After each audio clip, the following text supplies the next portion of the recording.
नमस्कार, मी अर्चना. गावाकडच्या रेसिपी या चॅनलवर तुमचं स्वागत. आणि मी तुम्हाला फटाफट बनणारी अशी वांग्याची भाजी चटणी दाखवणार आहे.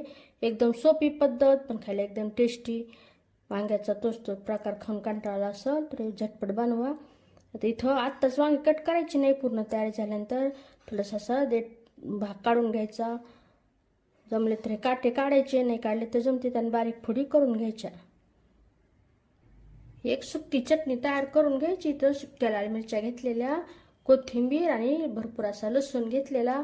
तर मिक्सरला कसं बारीक करायचं, अगोदर ह्या सुक्या मिरच्या मिक्सरला फिरून घ्यायच्या आणि नंतर मग त्यामध्ये लसूण आणि कोथिंबीर टाकायचे. नवबडधोबडाचं मिक्सरला बारीक करून घ्यायचं आणि सुक्कच बारीक करून घ्यायचं. मिक्सरला फिरवताना यामध्ये चवीनुसार मीठ टाकायचं. मिक्सरला बारीक करून झालेलं. तव्यावर तेल, यामध्ये आता ही वांगी परतून घ्यायचं. गॅसच्यात बंद करायची. काही सेकंद असं झाकून ठेवून झाकण काढायचं.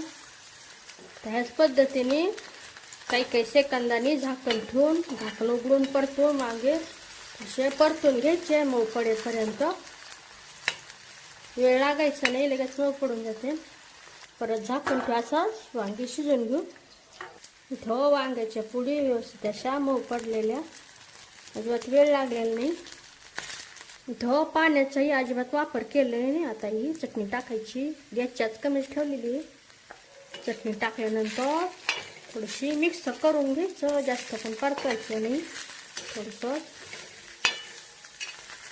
थोडं मिक्स केल्यानंतर गॅस बंद करून टाकायचा आणि तवा गरम आहे तर त्या तव्यावरच थोडंसं मिक्स करत राहायचं.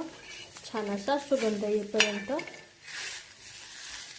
छान अशी चटपटी झटपट अशी वांग्याची चटणी तयार झालेली, एकदम टेस्टी.